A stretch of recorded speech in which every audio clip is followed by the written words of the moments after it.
বনলতা সেন এবং তার আগে আপনি রিসেন্টলি শেষ করেছেন এটা আমাদেরই গল্প। কোনটার জন্য আসলে বেশি ভালোবাসা পাচ্ছেন? ২ টা একদমই আসলে ২ দুই রকমের রকম কাজ। একদম ২ ডিফারেন্ট। রকমের কাজ। একটা হচ্ছে একটা সিরিজ আর একটা হচ্ছে একটা সিনেমা। একটা সিরিজ হচ্ছে একটা খুবই পারিবারিক গল্প যে এই পরিবারের আমরা তো অলরেডি এটা মিস করি যে আমাদের একান্নবর্তী পরিবার ভেঙে এখন আমরা যেই ছোট, ছোট পরিবারে চলে আসছি। হ্যাঁ?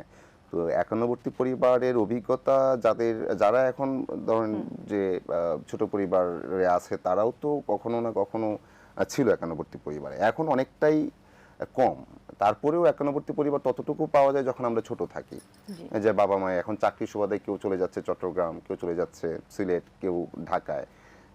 ভাগ আমাদের হতেই হচ্ছে। তো রাইট। এই সিরিজটা আসলে এক ধরনের নস্টালজিয়া। যে একটা পরিবারে আমরা দেখি যে ফুফু থাকে, হ্যাঁ?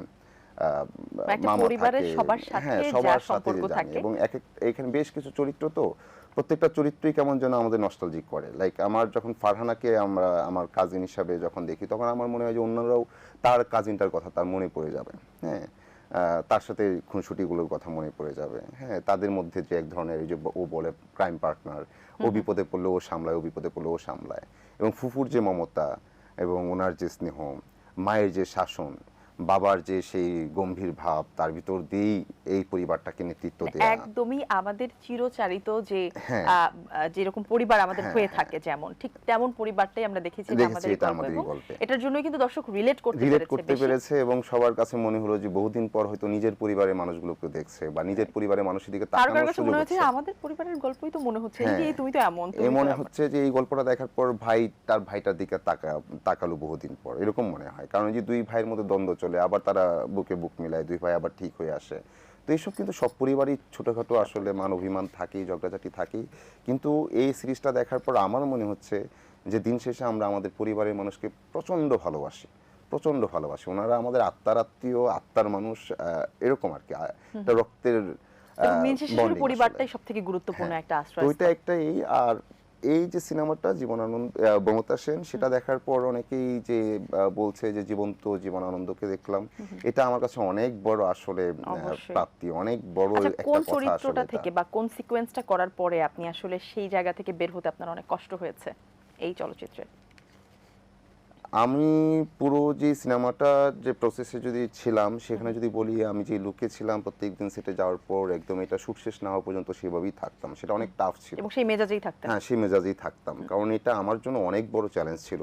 এই জীবনানন্দকে মানে প্লে করা আমার কাছে মনে হয় না যে এটা কোনো ইজি মানে টাস্ক আরকি। কারণ আচ্ছা আপনার কাছে উনাকে কি মনে বোঝা হয়েছে ভীষণ জীবনানন্দ কঠিন। খুব কম হাসতেন? না উনি উনি যেটা আপনারা যদি সিনেমাটা দেখে থাকেন দেখবেন যে জীবনানন্দ হুট করে হেসে ওঠে একটা সিকোয়েন্সে। তো এটা সে মাঝে, মাঝেই করত। মানে হঠাৎ করে নাকি সে উদ্ভটভাবে হেসে উঠতো তারপর আবার ইয়ে হয়ে নরমাল যেত। হয়ে যেত। এরকম এটা অনেক মানে এরকম একটা ইয়ে ছিল। অনেক হাসতেন না, কমই হাসতেন আসলে। যে মানুষটাকে আমরা এত দেখি যে পরিবারে খুব একটা সুখে নাই, আর্থিক অবস্থা খুব সচ্ছল না, চাকরিটাও ছেড়ে দিলেন, দাম্পত্য জীবন খুব সুখের যাচ্ছে না।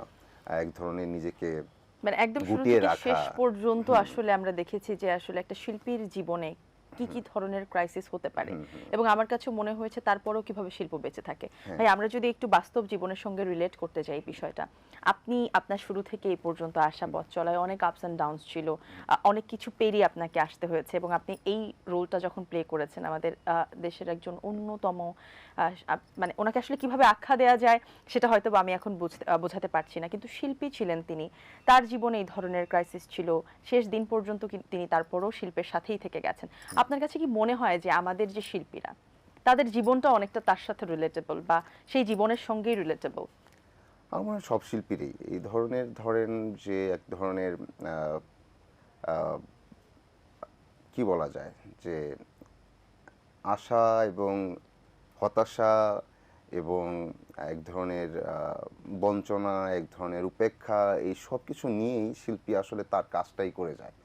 হ্যাঁ, তো ওনার সাথে রিলেট করা যায় অনেকভাবেই এবং সবাই এটা করে আসে যেমন বলে যে আপনার জীবনের সংগ্রামী দিনগুলোর কথা বলেন বা আপনার জীবনে এই যে কাজ করতে আসার পর আপনার লাইফে যে খুবই ইয়ের মধ্যে ছিলেন কষ্টের মধ্যে ছিলেন আমি মনে করি এটা একদমই না এটাই শিক্ষা এটাই আরও ভাবতে শেখানো, এই পরিস্থিতিগুলো লাইফে ছিল বলে মনে হয় যে আমি লাকি, কিছু বিষয়ে অভিজ্ঞতা হয়তো আমার আলাদা আছে আর কি। তো এরকম তো আমার যদি এটাকে রিলেট করতে বলি তাহলে তো যেমন আমার একটা জায়গায় রিলেট করতে পারি খুবই, যে আমি কখনো জানতাম না যে কোথায় এসে অভিনয় করতে হবে, কোথায় যেতে হয়, কোথায় গিয়ে আসলে বলবো যে আমাকে একটু কাজ আপনারা করার জাজ সুযোগ করেন এবং দেখেন একটা কাজের সুযোগ হয় কিনা। বাট আমার মধ্যে বিলিভ ছিল যে আমি আহ, কাজটা করে যাই, বন্ধু পেয়ে যাব।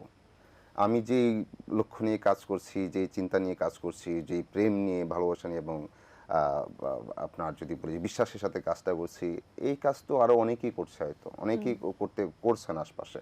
তো আমার হয়তো আমার বন্ধুর সাথে দেখা হয়ে যাবে হাঁটতে হাঁটতে, সেই বন্ধুকে একজন ডিরেক্টর, তার স্ক্রিপ্ট, তার গল্প নিয়ে বসা হয়ে যাবে কোনো দিন। আসলে তাই আমি শুধু কাজই করছিলাম। তো ধীরে ধীরে কিভাবে যেন একটা শর্ট ফিল্মের কল আসলো, এটা আমার পরিচিত মহলের মধ্যে বা ক্যাম্পাসে কোনো ছোটো ভাই ডাকলো,